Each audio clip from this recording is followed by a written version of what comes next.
Hello बाल दोस्तों, कैसे हैं आप? अच्छा है ना। चलो आज मैं आपको हिंदी की इकाई सिखाने जा रही हूँ। मैं मोटा भादरा प्राथमिक शाला से हूँ। आज आपको कक्षा 5वीं के हिंदी का इकाई 10 सीखो काव्य पढ़ाने जा रही हूँ। तो आप शांति से और ध्यान से सुनो। यह सीखो काव्य श्रीनाथ सिंह ने लिखा है। प्रस्तुत कविता प्रसिद्ध रचनाकार श्री श्रीनाथ सिंह द्वारा रची गई है।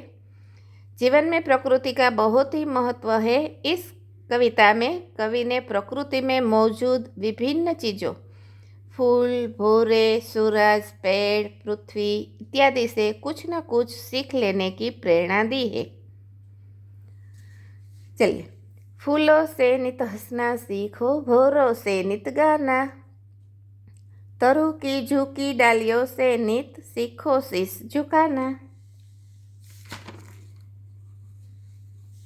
इस पंक्ति से कवि हमें कहते हैं कि फूलों से हमेशा हंसना सीखो और भौरों से नित गाना सीखो। तरु की डालियों झुकी हुई होती है, उनसे हमेशा शीश झुकाना सीखना चाहिए हमें। दूसरी पंक्ति है, सीख हवा के झोंकों से लो कोमल भाव बहाना, दूध तथा पानी से सीखो मिलना और मिलाना। इस पंक्ति से हम कवि कहना चाहते हैं कि हवा के झोंकों से हमें कोमल भाव बहाने की सीख लेनी चाहिए। दूध और पानी जैसे एक रूप बन जाते हैं, वैसे ही हमें दूसरे से मिलना और मिलाना सीखना चाहिए। और ये पंक्ति, सूरज की किरणों से सीखो जगना और जगाना, लता और पेड़ों से सीखो सबको गले लगाना। यह पंक्ति द्वारा कवि हमें कहते हैं कि सूरज की किरणों से सीखो समग्र पृथ्वी को जगना और जगाना। पेड़ों के सहारे लताएं ऊंचे चढ़ती है, इस तरह आप भी सबको गले लगाइए।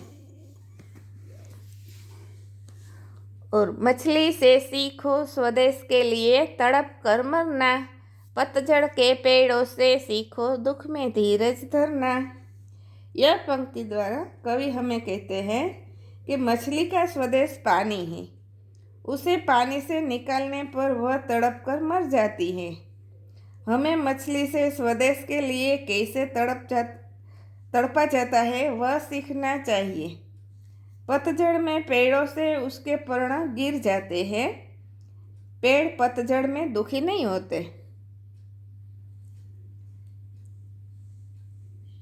दीपक से सीखो जितना हो सके अंधेरा हरना, पृथ्वी से सीखो प्राणी की सच्ची सेवा करना। यह पंक्ति में कवि कहते हैं हमें दीपक की तरह जितना हो सके उतना अंधेरा हरना चाहिए। पृथ्वी हमें पानी, धरती, हवा और जीवन देती है। हमें पृथ्वी की तरह प्राणियों की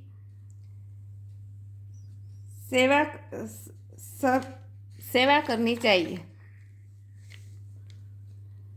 और आखिरी पंक्ति में, जलधारा से सीखो आगे जीवन पथ में बढ़ना, और धुएं से सीखो हरदम ऊंचे ही पर चढ़ना। यह पंक्ति द्वारा कवि कहते हैं हमें जलधारा से आगे ही बढ़ते रहना सीखना चाहिए। धुएं का स्वभाव हमेशा ऊंचा ही चढ़ने का है, वैसे ही हमें चढ़ते रहना चाहिए। कितनी अच्छी काव्य है। अब आप यह शब्दार्थ पढ़िए। पुष्प, फूल, उसका पुष्प, सूरज, रवि, भानु शब्दना अर्थ શીખવા જરૂરી છે। નિત, સદા, प्रतिदिन, लता, वेल ऐसे शब्दार्थ आप पक्का कर लीजिए और मुहावरे और उनके अर्थ भी।